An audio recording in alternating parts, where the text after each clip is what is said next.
শুভ সকাল শুভ সকাল। রোজের পাঁচালির থেকে নিয়ে চলে এলাম আরেকটি ছোট্ট ভিডিও। সবাই কেমন আছেন? আশা করি ভালোই আছেন। আমিও আজকে ভালোই আছি।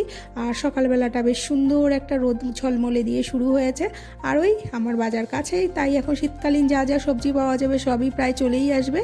আর আজকে কিন্তু আবার ব্রোকলি আর মটরশুঁটিটা নতুন এসছে। যাই হোক, আর লাউ আমার রোজেরই থাকে কম বেশি। আজকে ঠিক করলাম তাই মটরশুঁটি দিয়ে ব্রোকলি দিয়ে আলু দিয়ে একখানা রসা রসা হবে।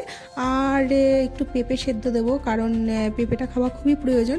আর যত রকমের সবজি আছে আপাতত আমার হাতের সামনে, সেই সবজির সাথে একটু কাঁচা টমেটো দিয়ে ভাজা ভাজা করব। আর পাঁচমিশালো সেই আমার যে মশলাটা সাথে যে ভাজা থাকে আর কি, যেগুলো আর কি সেগুলোর সাথে একটু আদা লঙ্কা, যেমন যেটা মশলায় দেওয়া হয় কষানোর জন্য সেটা।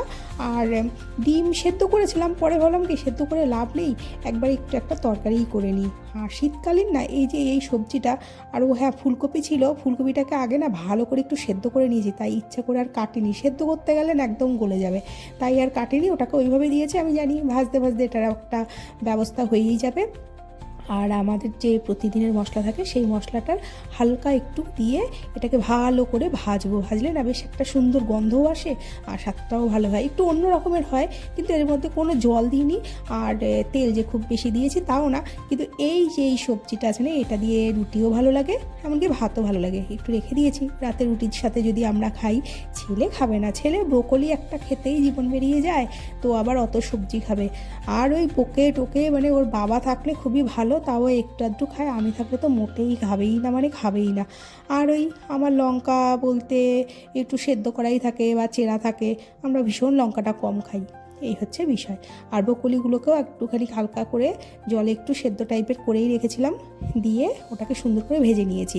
আর ওই প্রতিদিনের মশলাটাকে ভালো করে কষিয়ে কষিয়ে এইবার সুন্দর একটা মানে ভালোভাবে যখন ভাজা ভাজা হয়ে যাবে, টমেটোটা পুরো গলে যাবে, বা টমেটোটা গলে গিয়ে জলটা মানে শুকিয়ে তেলটা বেরিয়ে যাবে, তখন সব সবজির রসাটা দিয়ে একটা সুন্দরভাবে সবজি নামাবো। আর হ্যাঁ, এখন কিন্তু ধনেপাতার সিজন, তাই ধনে পাতা কোনো রকমভাবে না দিলে চলবে না, মানে চলবেই না, এটা হচ্ছে আইনত দণ্ডনীয় হয়ে যাবে।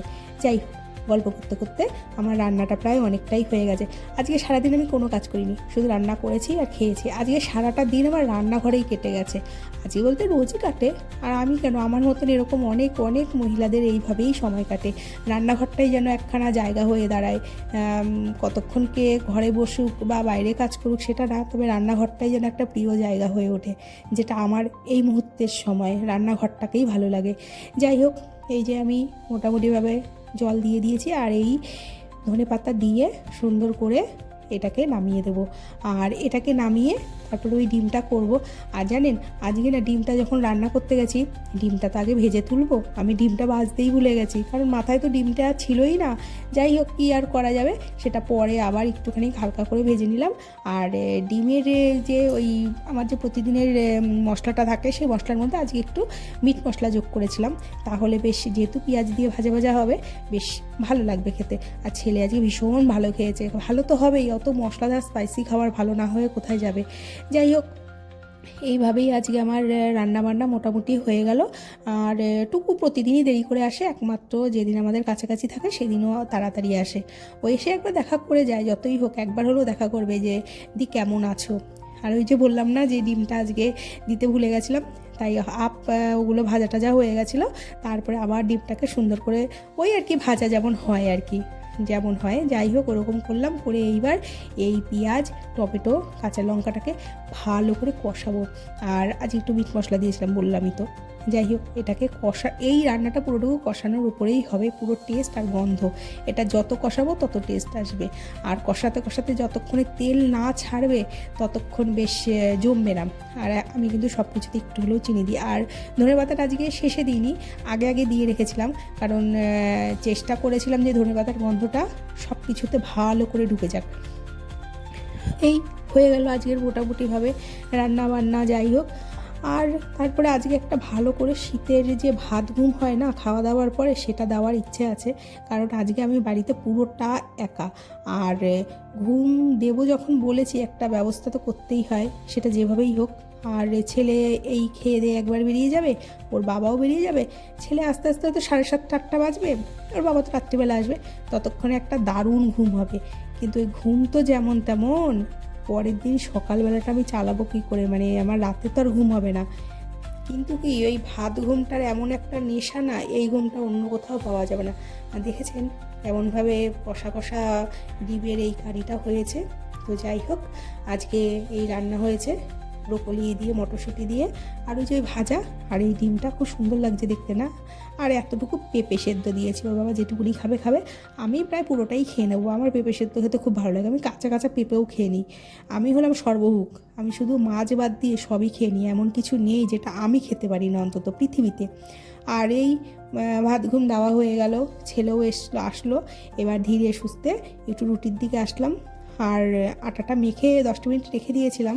রেখে দেওয়ার কারণটা হচ্ছে কি, তো আটাটা নরম হলে, মানে মাখাটা নরম হলে সুন্দর রুটিগুলো ফোলে। আর আমি রুটি এরকম যদি না ফোলা হয় না, মানে আমি এই তাওয়া বলুন, চাটু বলুন, এটাতে যদি যতক্ষণ আমি রুটি না ফোলাবো আমার ঠিক শান্তি হবে না। আমার হয়তো রাতে ঘুম চলে যায় যতক্ষণ না আমি রুটি না ফোলাতে পারি। যাই হোক, এটা হয়তো এক একজনের এক একটা নেশা, আর আমার রুটি ফোলানোটাই হয়তো নেশা। আমার এমনকি আমার খুন্তিও লাগে না, কোনো কিছুই লাগে না, আমি হাতের মধ্যে রুটি ফোলাতে পারি। আমার এত ভালো লাগে রুটি করতে। অনেকে বলে রুটি করতে বড্ড হ্যাঙ্গামা, কিন্তু আমার ভীষণ ভীষণ ভালো লাগে রুটি করতে। আর এই ফুলবে যতবার রুটিগুলো, ততবার যেন একটা করে মন ভালো লাগবে। আর ওই হাওয়াটা একটুখানি করে বেরিয়ে যাবে, ওতে যেন আরও বেশি মজা যে আমি রুটিটা ফোলাতে পেরেছি। যাই হোক, আজকে সারাটা দিন এইভাবে কেটে গেছে, কোনো কাজ নেই, কর্ম নেই, কিচ্ছু নেই, আমি বাড়িতে সারা দিন একা। আর ভিডিওটা আমি এখানটাই শেষ করব। আর আমার কিছু সাবস্ক্রাইব লাগবে, লাইক কমেন্ট শেয়ারও লাগবে। প্লিজ প্লিজ প্লিজ সবাই একটু সঙ্গে থাকুন, পাশে থাকুন।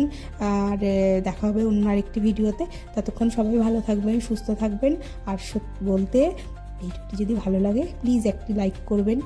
আর ততক্ষণ শুভরাত্রি, সবাই সুস্থ থাকবেন।